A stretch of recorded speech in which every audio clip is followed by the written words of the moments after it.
I met Woodrow 18, 17, 16, 17, 18 over a phone call. We were talking about Giving Tuesday. It was, when did Giving Tuesday start, Woodrow? 2012. Okay.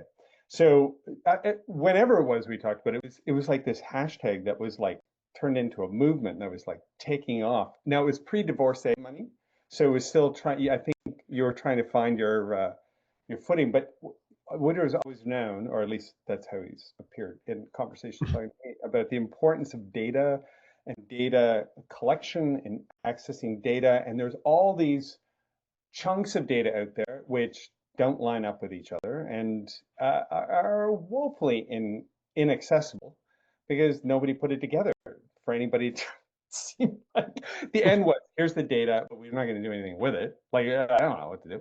So Woodrow's led or been part of, let me say, Woodrow, leading the space forward.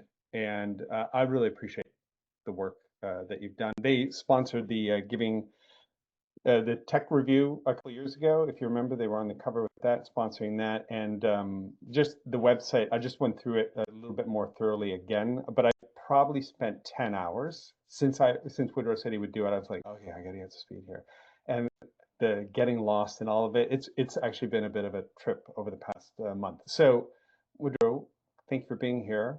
Love to hear a little bit more about what you're doing and yourself, and then we'll just hit you with, okay, so what should I do with all of this? And we'll have a fun conversation. If everybody else remembers, in a salon, it's not a webinar. It's just, it's the moment at the conference after all the sessions are over and you're at the bar and you found the cool people to hang out with and you're having the conversation that you'll remember, but you won't remember any of the sessions. So that's what's happening now. Nice. Love that format. And thanks for the invite, Chris. That was a pretty good synopsis of how we started this work. You're Giving Tuesday as a distributed movement, as an intervention, was hard to measure, and in particular because the data ecosystem in the nonprofit sector and the social sector is so poor. So we had to build some infrastructure that didn't exist just to answer our own questions, but then that snowballed into, well, now we have this, we've built this infrastructure, we've collected these data. This gives us a lot more scope to understand the impact of this movement in our work and to inform our own practices. But more importantly, we can learn about and hopefully modernize the social sector because we can provide the same kind of intelligence gathering and data-driven decision-making and actionable insights that the commercial sector has. I have a commercial marketing background, so a lot of this is just trying to build what I took for granted working in that space. I'm going to share a few slides because one of the things that I like, to Chris's point, we ship a lot of data product all the time. We have, for the nonprofit sector, a pretty big team, about 36 people on the data science and data engineering team now. And we're growing, particularly around the world. And so there's a lot of projects, a lot of reports and dashboards and things that we're building. But I think one of the best ways to demonstrate the work of the 2,100 partners that we collaborate with is to give you some examples of how that works. So I'm going to share a few slides, talk about some of the key products that we're using and how they intersect for some immediate learning. Just wait, there we go. You can see this? Here we are. So let me talk about 3 data sets that we are using that are kind of really core to a lot of our work. First, we collect transactional data. Now, what I'm going to be sharing is US data. We have similar projects in other parts of the world. To Chris's point, the data situation is actually better in the US than anywhere else. Our data is better in the US. This is something we are actively working to develop through our 5 global hubs. But this is US data and how we bring together these different views of a market in order to understand what's happening. So our transaction data, this is a pretty vast data set of individual transactions, people donating money to nonprofits. The core data product that we build on that is the fundraising effectiveness project. We get data from about 80 platforms. The ones you see here are the ones we're aggregating to use for the fundraising effectiveness project. This is a pretty big sample that we extract from that overall data to get quarterly trends in fundraising. What you're seeing here is how we ended in the US at the end of 2024, and I'll come back to that in a second. So that's the administrative data. This is the actual register of transactions.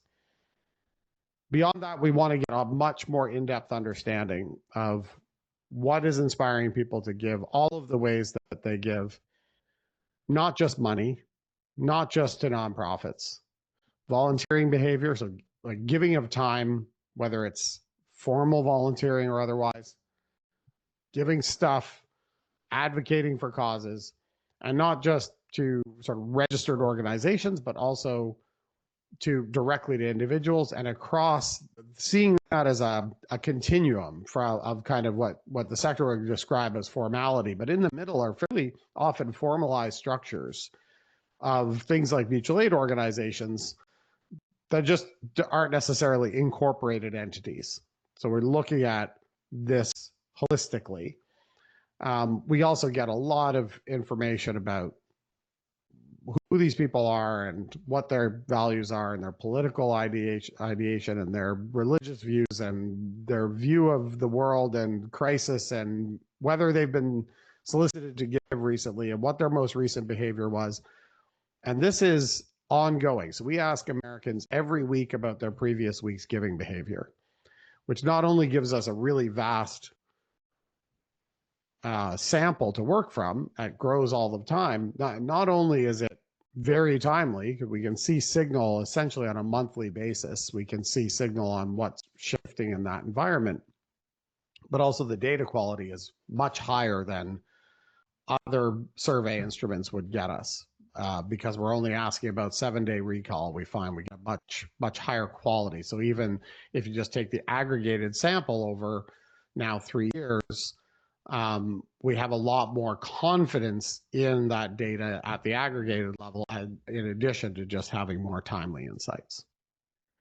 And then the third data set I'm going to talk about today is the tax data. So we collect, we saw that there was a lot of duplication of effort. The tax data, the 990 data that comes from the IRS about the nonprofit sector, you really need this in order to do any work in the nonprofit sector in the US, or similar data sets in other places. We work with the Canadian tax data, the Brazilian tax data. If you want to understand the overall makeup of that, the industry and of the sector, you really need this in order to do weighting and understand what that landscape looks like.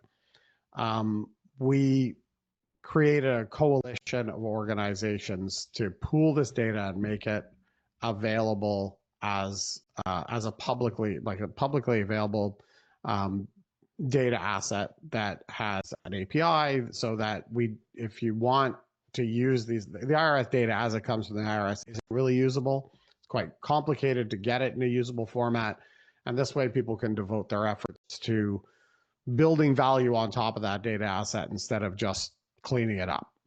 So, current situation. This is how we ended 2024 in the US, with another year of donor decline, a slight increase in total dollars raised. I'll just note that this is individual donations to organizations who are raising no more than $25 million a year. So it excludes the very top end, and organizations continuing to struggle to retain donors. This is essentially keeping up with, this is the macro trend. The weird year is 2020, where we saw an influx of new donors. And there is actually a lot to unpack there. I mean, certainly COVID-related issues drove a lot of donor acquisition. But what we saw in that year is that it was really giving moments that were driving new donors, and lots of these things emerged throughout the year. So racial justice in August drove a lot of new donor acquisition. Giving Tuesday, interestingly, every year is the biggest day of the year for donor acquisition by a long shot. And that was true even in that year 2020 when there were a lot of other things driving new donors in.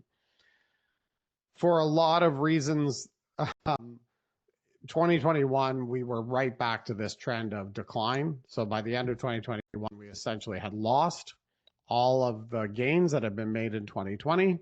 And we have continued to see this decline in donors and reduced participation in nonprofit fundraising. The key thing that we want folks to understand is, and this is not well understood in the sector, is that's not a weather report. That's the report card. It's not what happened to us, it's what we accomplished. And we actually, as an industry, have a lot more agency to shift those trends than I think a lot of people recognize. And this is something that we've been using our data recently to try to identify where are those opportunities and can we quantify them? And it turns out we have some pretty good ideas. To set this up, this is looking at the first quarter of this year. And before we go, yeah, go ahead. before we jump into this deep dive, which I am very excited to do, I was wondering if we could just go around and just, because you covered a lot of good stuff already. Anybody, Claire, Christina, Tim, Connor, any questions, clarifications? Tim, you asked a question in the chat. Sure, I'll jump in real quick. Woodrow, I don't know if you can see the chat. I know you're sharing, so maybe not, but the question, it's come up a lot lately. I was recently introduced to the American Fraternal Alliance, which is sort of the group of folks who do fraternal insurance, right? So it's like a mutual aid sort of at a very big scale, and they, donate $50 million a year and, I don't know, some ridiculous hundreds of millions of hours. And I just didn't know if like this data includes that, because I keep asking, and some other places that I feel like should know about them don't. So I was curious if that sort of big gorilla was sitting at the table here too, or not. So we're not getting data direct. So what we're getting for the fundraising effectiveness project data, we get this from the CRM systems essentially. Okay. So it is inclusive of that kind of stuff, but from the organization's records through those intermediaries essentially. And then I think there was a question in here. So yes, churches, religious organizations are absolutely included. If you just take our raw data, it's not necessarily directly representative of the makeup of the sector, but we use weighting in order to make our data conform to the sector makeup. That said, the biggest reason for that weighting system is not so much to ensure that our current sample is representative. It's so that we have less risk when we bring in new providers that they're going to screw something up. Because what we found is actually our unweighted data right now, if we just take our current panel criteria and don't weight it, there is very little difference between that and the weighted data. But we're maintaining a weighting system so that we don't end up breaking that, because we bring somebody in who, a company who has mostly religious organizations as clients, and suddenly it's skewed. Got it. Thank you. Yeah. Any other questions? Tina, anything? Claire, anything? Are you expecting the IRS data to become more difficult under the current administration? Yes, good question. So we've already had one moment where the IRS data stopped, like they turned it off. We still don't know if that was just because there weren't hamsters in the wheels or what. It was actually a really good indication of why it's important to have this sort of collective asset that is available and not dependent on that. Yeah. So we are worried. What the other value of this is, we now have our team checking to see if anything was changed when they re-uploaded the data to the IRS site. The fact that we have to do that is crazy. Okay. A little Claire? crazy. Yeah. Did you have a question? Yeah. I do have a question, if I could. I'm very curious about the transaction data that you just talked about. My organization really wanted to build something like that for health and human services data. And the challenge is building APIs for every single little um, Yeah. tools that people use because they're all different, and we can't really dictate what programs they use. And in our case, is the electronic health record is the hardest one. So when you're building 80 APIs, basically, Yeah, that's a great how was question. that like? Yeah, How was I that have a like, and how whole do you other overcome? presentation, and actually, I just wrote an article yesterday about this very question. Okay. So when we, to summarize, when we set up the data commons starting in 2016, we looked at, all right, how have other people tried to solve this problem? Like the problems we identified with incompatible, opaque, siloed data, like all of those issues. That's not unique to the nonprofit sector. I mean, we see that in what we've talked to climate data folks who have the same challenges. Certainly healthcare. Like there's lots of spaces where this is an issue. So we looked at how have other people tried to solve these problems, and we identified that there are in the sector 3 widely accepted best practices, and everybody is using some combination of those best practices. And the only problem with them is that they just always don't work. So one The only. was, yeah, yes. Apart from that, they're great. So we really intentionally designed around those 3 issues and built something that is quite different. So one, people have often tried to solve this problem with a standards or technology first approach. It's like, if we can just create one standard and everybody complies with it, then we'll have perfect data and everything will be great. Or we'll ask people to essentially transform their data so that we can capture it in one perfect architecture, and we'll build that entire thing and then invite people to participate. So that's the first failure mode. The incentives don't exist typically, right? The time the incentives exist is when they're legislative. That's when you can, otherwise that's just an obstacle. You never get anything done. People build a lot of tech that no one uses. Happens over and over and over again. I like that phrase. Feel free to use that. Okay. The second is governance first models. We're going to create the perfect legal contract that ensures that we are ready for all the things forever, and everybody has perfect confidence, and then everybody over indexes on what are the risks, what might go wrong, what can't we do. And the other thing that ends up happening there is this sort of one size fits all governance where you then end up modeling on whatever the most frictionful use case is, right? So what we do, well, I'll get to what we do instead in a minute, but that ends up being a bunch of lawyers talking about what, can we build the contract that's going to protect us from everything forever in the future? And again, nothing ever gets done. And the third one is, I think, the most insidious, and that is consensus building. That's where you sit in a room with people and they're very genuinely excited about a shared vision, and everybody feels really good, and it feels like progress, but it's actually not. It's actually just talk. And a lot of this just comes down to that it's not a tech. We're not trying to solve a tech or a legal problem. We have a culture and a practice problem, right? That's what we're trying to solve for. So what we did is, first, on the first technology and standards, we use a principle that we call garbage in by design. So this is the kind of direct answer to your question, Claire, is that we don't dictate a standard. We take your data however it is and however messy and incompatible and incomplete it is, and we make the hard work of making that useful our problem. So what that does is a couple of things. First of all, it means we can start with whoever's ready to whatever degree they're ready and not wait for it to be perfect.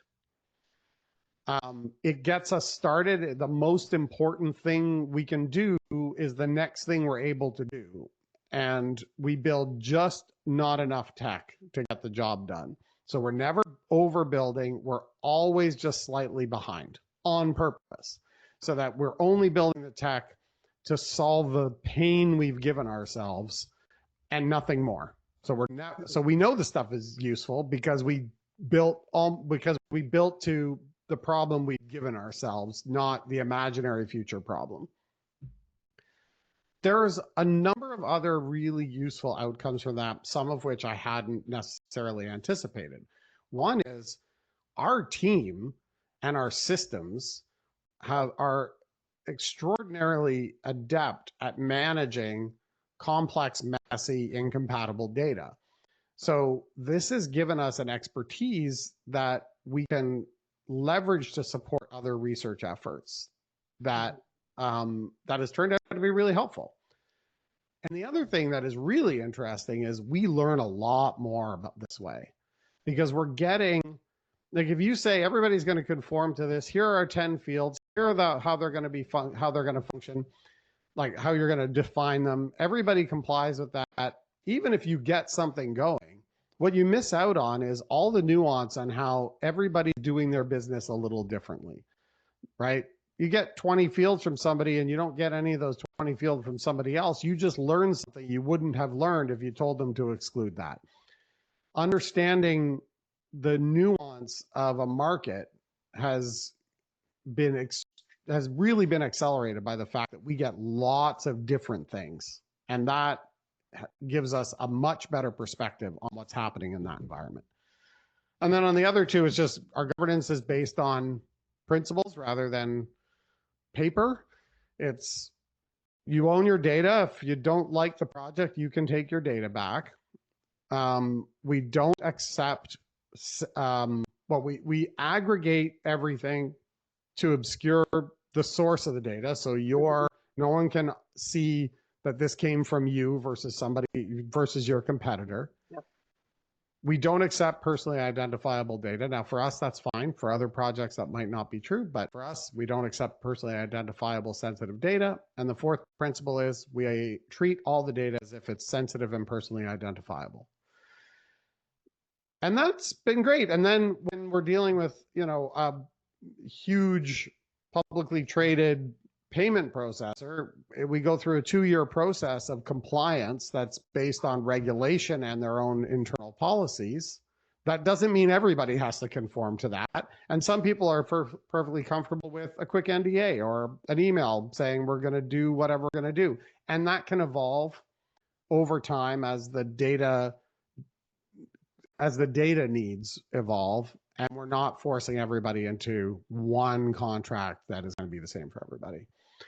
And the consensus thing, this is the one that is so hard to, it's very easy to fall into this trap. You've come out of a meeting feeling like, this is great, we made so much progress. Everybody agrees on this thing, because they actually do. But you're not getting tickets in someone's sprint for the betterment of humanity, right? Unless it also delivers on their mission, which in many cases for us, is profit.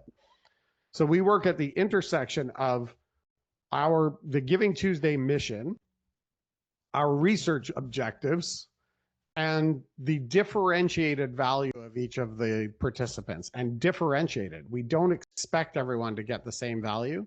We understand that if you're not getting direct value on your mission, you're not going to be able to truly participate. And that's the hardest part of the job. That's the part is the incentive model. That's the thing that matters above everything else, because you can always build tech, you can always write a contract, right? But to actually deliver value for each of the participants, 80 data providers, 2,000 collaborators, they each have to be able to see that they're getting return on investment. And that's how we've designed this to deliver. Amazing. All right. That's great. Thank you, Woodrow. And that is the kind of deep nether regions conversation I like talking about. Yeah, let's go back to the surface. Benevity and Blackbaud, why didn't they share with you? So we do get data from both Benevity and Blackbaud. Neither of them are aggregated into the fundraising effectiveness project at this time for different reasons. Blackbaud, that's a conversation that we have not yet entered into, and that's a political conversation. Benevity, they probably would be happy with us putting their stuff in the. What's interesting about the FEP is, as of a couple of years ago, is like, how do we get more providers in here and trying to make that sale? And then we turned a corner about 18 months ago where we have a backlog of companies asking to ship their data, and we are not actively recruiting anybody because the product started to deliver on the promise that it was going to help them accomplish their own business objectives. And that just changed everything. So now we're in a situation where we have a list, and Benevity is interesting, but they're also weird. So they would be lower on our list of priorities to get their data into that particular product. Okay, and they're weird because culturally, or just their data is weird? No, just their data is weird. Like Okay. it would be like it's getting new providers in is very complex to make sure you don't break anything. And some are weirder than others compared to what's already in there. Like we have PayPal's entire transaction record. They're not in the FEP. We'd like to get PayPal data in there. There's a lot of investigation that has to be done to figure out how do you do that. Right now, if we just ingested that data, it would break everything. All right. And the last question, this is just a curiosity one, and then you're going to talk about the current state, but I'm also would love to drill down on the gap between the CSR manager and the decisions they need to be making and the data. Like, it's like you look at it and you go, it's all there. I'll come back tomorrow because we can't beat that elephant. Yeah, right. There's a big elephant. Okay, so when DAFs, people give money to DAFs, I get it. I get a charitable receipt for it right away. I get it in that year. If you're any of the big boys just hiding your money for future generations, like the Facebook empire, technocrats, and others, it just sits there. They've effectively scooped it out of the ecosystem, and all of this, billions of dollars are sitting in DAFs. How do you handle it Giving Tuesday? Because the interesting thing for me is who gets the money, not that it went in a DAF, and yet that seems at odds with how the IRS is counting it. Yeah, for sure. So we support DAF research to look at exactly those sorts of questions. And actually, I mean, the whole DAF ecosystem is a lot more nuanced than I had realized it was.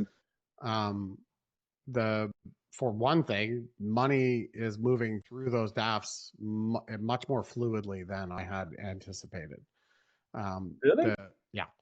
So the majority of DAFs have paid out the totality of their of the grant into the DAF within 7 years. There's part of the reason this is obscured is because we don't look at the account level movements. What we look at is the number of accounts, and they're growing so fast, and they're growing in value for a variety of reasons, new grants in, as well as just market value increases. That it obscures how much of that is how much actual churn there is through those. So there's a lot more than we had anticipated to see. There's a lot fewer that are actually stagnant. It's not that there isn't quite a lot of also money sitting there that is not moving. There's a big opportunity there. But if we look at what that environment is, it looks to me like the main issue, and actually this is going to be a great segue into what I'm about to into the current situation, because the main issue is one of engagement. DAF fund holders are actually very likely to be giving from outside their DAF as well, which is interesting, important to kind of get at the why. They're likely to do what? Give money directly, but not from their DAFs. So DAF. What in the world is that? Like, have they locked in I think it's $300 just that it's because most giving is like somebody engages you to do a thing and you're like, cool, I want to give to that. And maybe you have DAF, but you're like, gonna give $1,000 here. Am I gonna really I can't do it on this website. I'm just gonna give the $1,000. Okay, Right. so the DAF, it needs to be distributed by the board, authorized by the board, and all that good kind of stuff, right? I mean, there are good platforms now that will allow you to give online directly from your DAF, but a lot of that has not been adopted. It's a bit of a mess, and a lot of it is nascent. So there is friction in that environment is probably part of the issue. So the other part of the issue is just lack of yes, Chariot's, well, is it the best one? Chariot, I like Chariot. We need to engage these fund holders more. I mean, what's interesting is you look at GivingTuesday, so GivingTuesday is often the biggest day for grants out of DAS from major national donor advised funds. Totally makes sense. Despite the fact that the fund sponsors are doing little to nothing to inspire that. It's just people are getting asked to give. They want to be part of the fund. They've already donated this money. It's free to participate now. So really what we need is just engaging more. Let me talk about engaging more, Chris. So here's where we are in the current situation. Because this is true, whether we're talking about DAFs or something else, this is really important to understand. Here we are, we look at whether people have been solicited in the previous week. And we see there is a seasonal decline in the first quarter. This is not surprising, right? Organizations are less active in the first quarter than they are in the fourth quarter of the year. The first and last bar here is comparing year over year. We're actually a little low on solicitation, even for the seasonal trend compared to last year. So organizations less active in the first quarter, particularly first quarter of 2025. Response rates do not drop in the first quarter of the year, the second quarter of the year. Response rates stay stable or increased. And in fact, what we're seeing this year is that the response rates are higher than they were a year ago. In fact, response rates have stayed pretty much steady since through the end of last year. Response rates also do not drop when solicitation goes up. We only ever see the opposite, that solicitation goes up and response rate goes up with it. So obviously there's a gap here between the willingness to give and the being asked to give. Self-report giving to nonprofits the first quarter of this year is up despite this drop in solicitation. People are highly motivated to give right now. Now there's a lot of, that's in aggregate, there's a lot of differences within that population, but the aggregate result here is people inspired to give, ready to give, motivated to give. So we thought, now we don't have first quarter consumer spend data that we need to be able to value this disconnect in the first quarter, but we have looked at it on an annualized basis. This was our most conservative look at it. So if we see this slump in solicitation in the middle of the year, we do not see a drop off in response rate. So what if we stayed active through the middle of the year and in this analysis, seeing that donation results follow a pattern more similar to consumer spend patterns. So this shaded area, that's the missed opportunity. What is the value of that? It's $23 billion a year. $23 billion a year that we could have had into this sector if we had not backed off in the summer. Does that include things like the $7 billion that's not recruited through matching giving or workplace giving or all that kind of thing? Or is it just the delta between what this is just the delta in action, right? So now, obviously, we're going to get that from a number of different places because we get some of that matching gift. We get, well, this wouldn't be the match side of it, but it would be the right part that got matched. But it's just doing the same sort of mediocre job we do at the end of the year, but doing it in the summer as well, right? Okay, so this is the second of three big opportunities, recurring giving. 2% of new gifts are recurring right now. Some organizations do much, much better than that. Some countries, it's the other way around. 98% of gifts are recurring.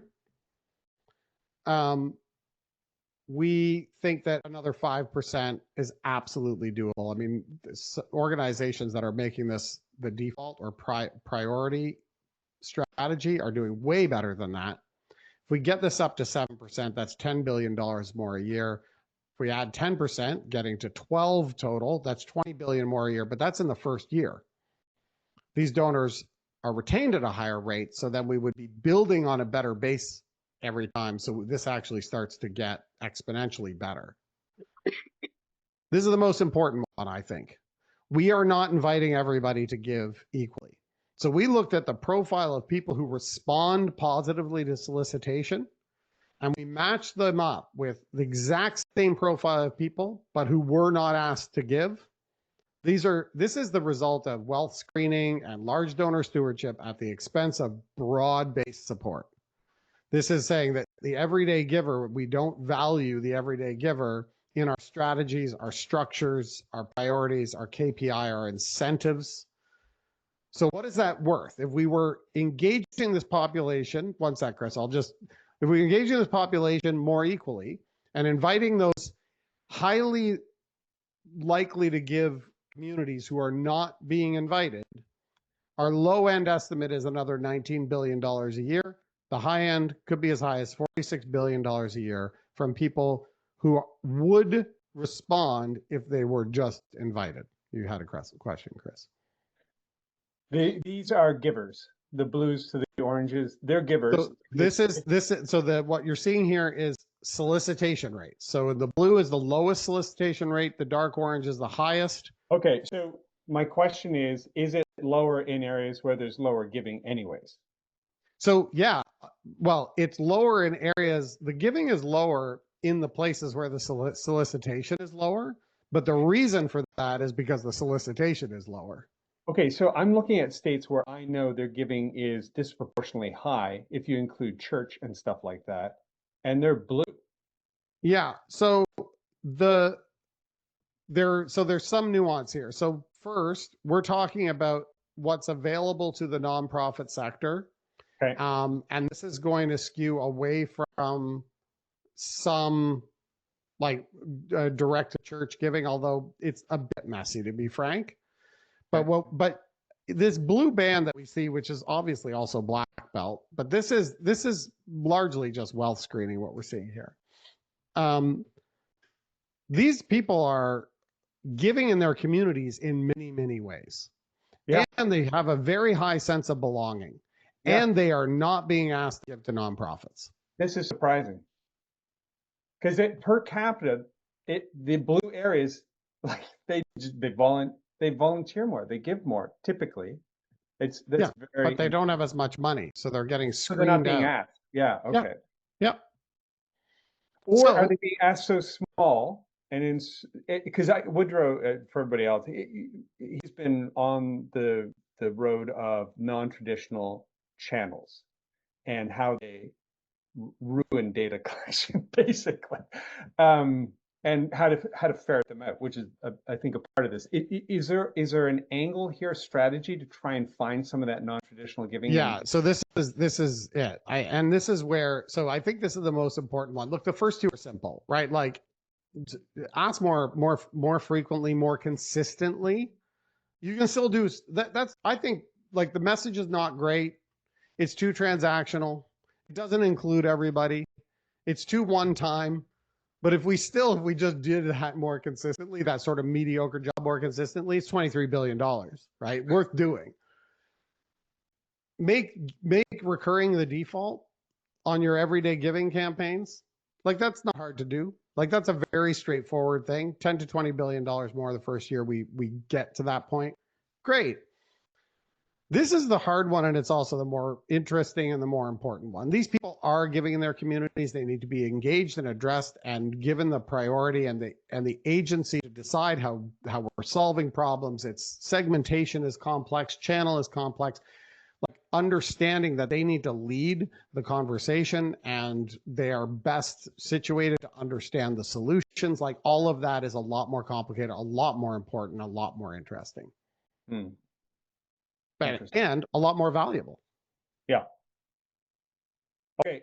We'll go back to everybody else in just 3 minutes. Woodrow, what else? This is the final slide, $52 billion, but it's not $52 billion because as I said, this is $23 billion if we deseasonalize but don't ask everybody, or $19 billion if we ask more broadly but not in the summer.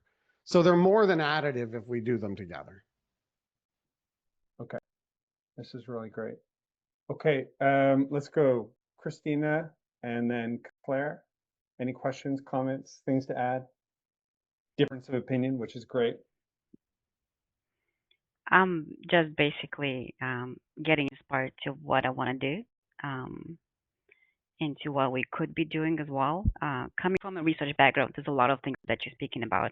I never thought of how this could also be applicable to NGO sector from different perspectives, giving, volunteering.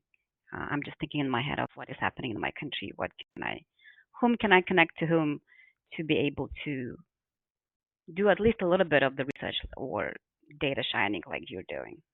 So we have a European hub. We have country leaders in I think close to 30 European countries right now. I think the only Baltic is Estonia, but there is an Estonian team. And we're actively working on collective data commons infrastructure for Europe broadly. So cool. Reach out to me. I'll connect you to the folks. Cool, thank you. You'll like Woodrow, Christina, and Woodrow, you'll like. She's like nobody else around. She's just gonna do it. I love her. Tim.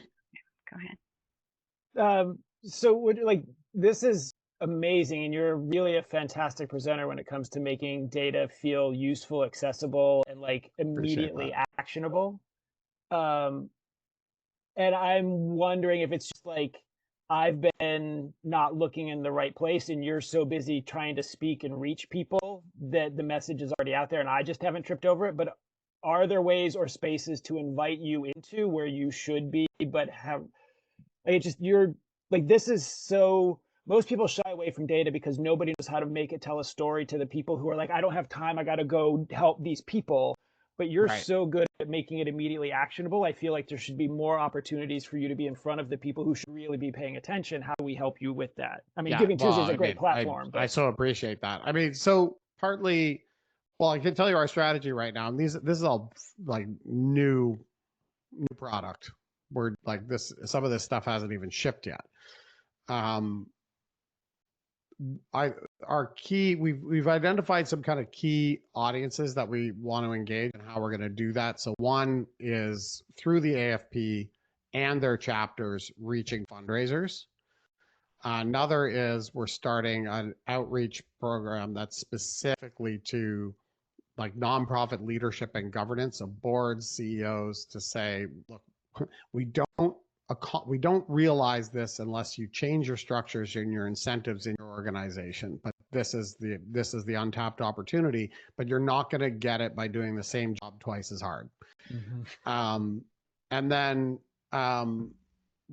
And then broadly, we'll be rolling out some of this in our lead up to Giving Tuesday. So in the late summer, early fall, we'll be kind of taking some of this and going out with a broader message mostly through our platform partners to say, this is why we do this. And those sort of three strategies are how we're going to try to get this more adopted more broadly. So a little bit of targeted, a little bit of broad reach. The other thing is we're going to experiment with some stuff like we're going to write up some job descriptions for new positions that have never existed in development shops.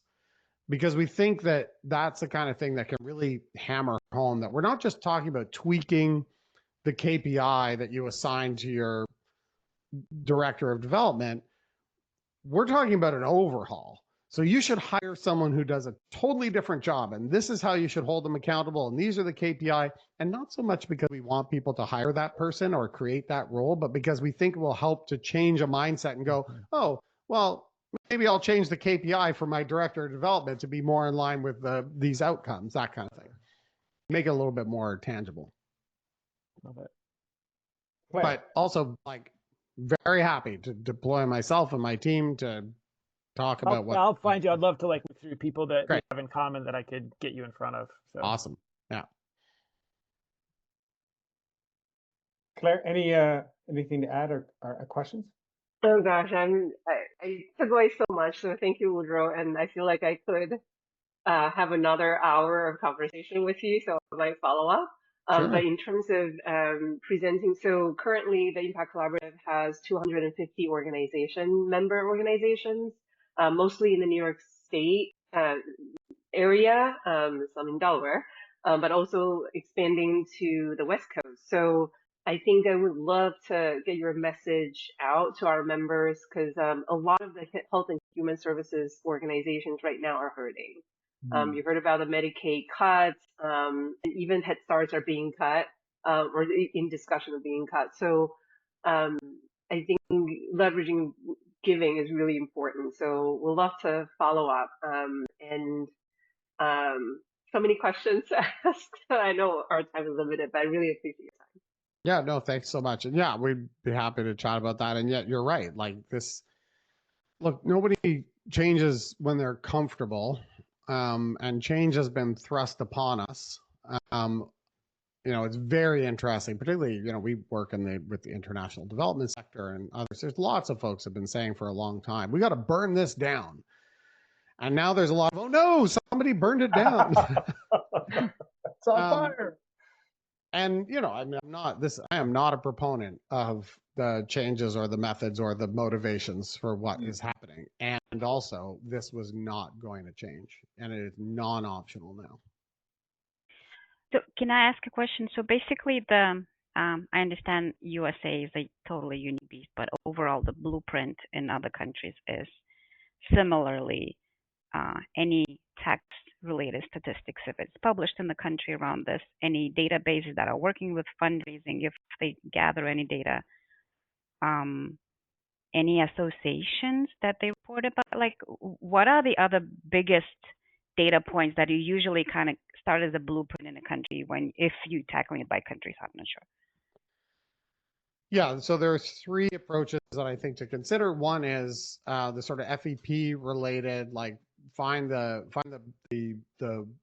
choke points on the data and really focus efforts on getting the, like, particularly for individual giving, like I guess actually there's four. So one is that, like, find those choke points where the data ends up getting aggregated, or there's an intermediary.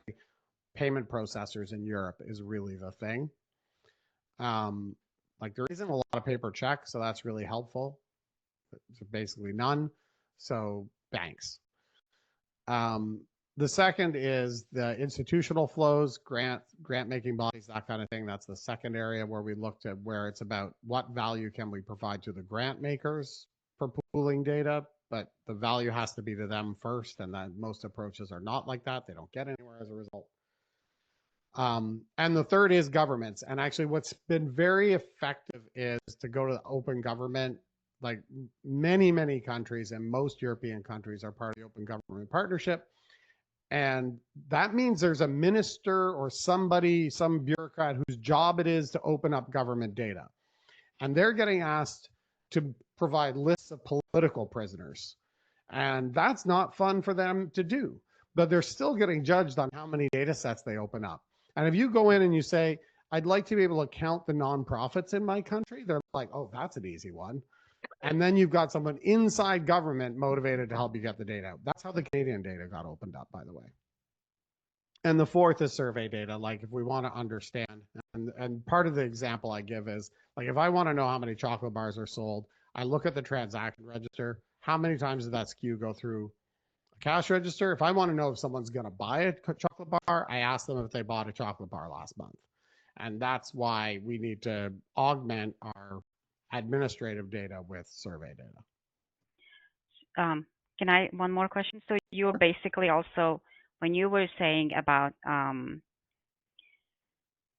not taking raw data but having a certain structure to it, are you having certain like a matrix and balancing approaches to the money that is within that you think that is within to also manipulate the data, or just basically just you know what I mean? Like in the country, probably would be assuming that this is the spending of the GDP and this is the number of Yeah, organizations well, there. I And mean, this is why it's so helpful to have that tax data as a basis, because then okay, we're able to say, like, we don't necessarily see, like, you don't see the transaction flows, we don't see the individual donation data in any kind of fidelity in the tax record, but what we can see is the cause area, size of organization, total fundraising dollars, and we can use that to weight our transaction data okay, to be representative of the whole.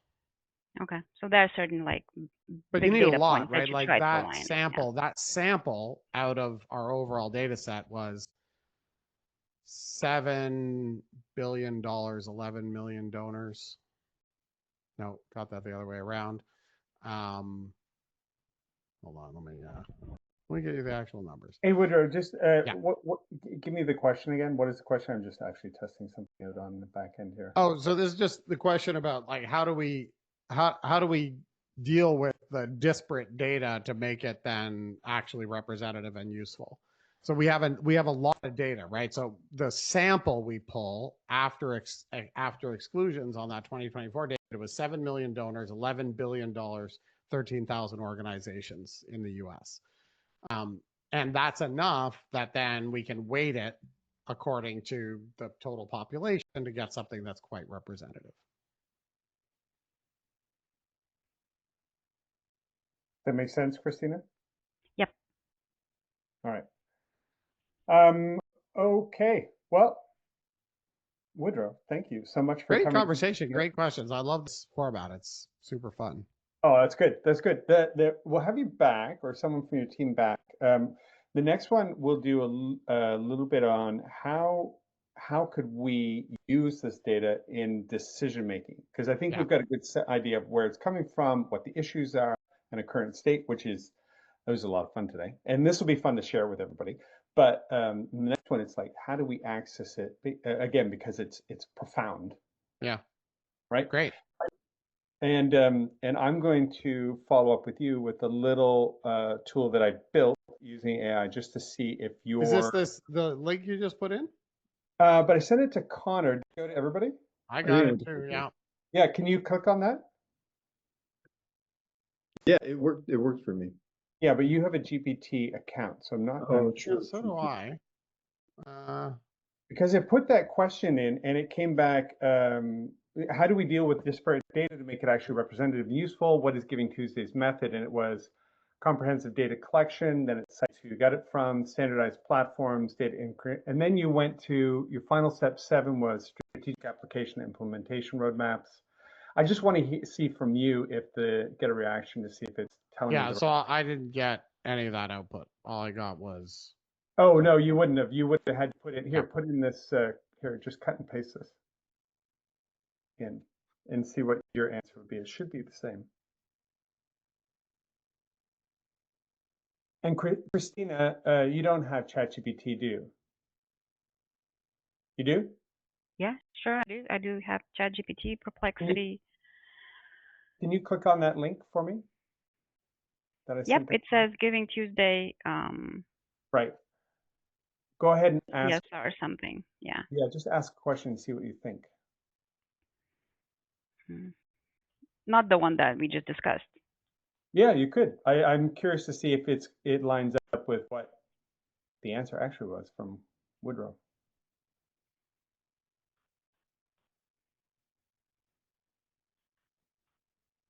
I love it.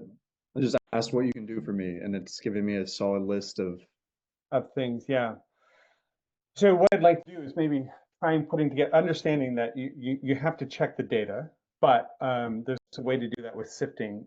It could be interesting to give CSR managers in some of the AI labs, show them just how to put this together, and then they can go full force and start to extract out actionable data points with context.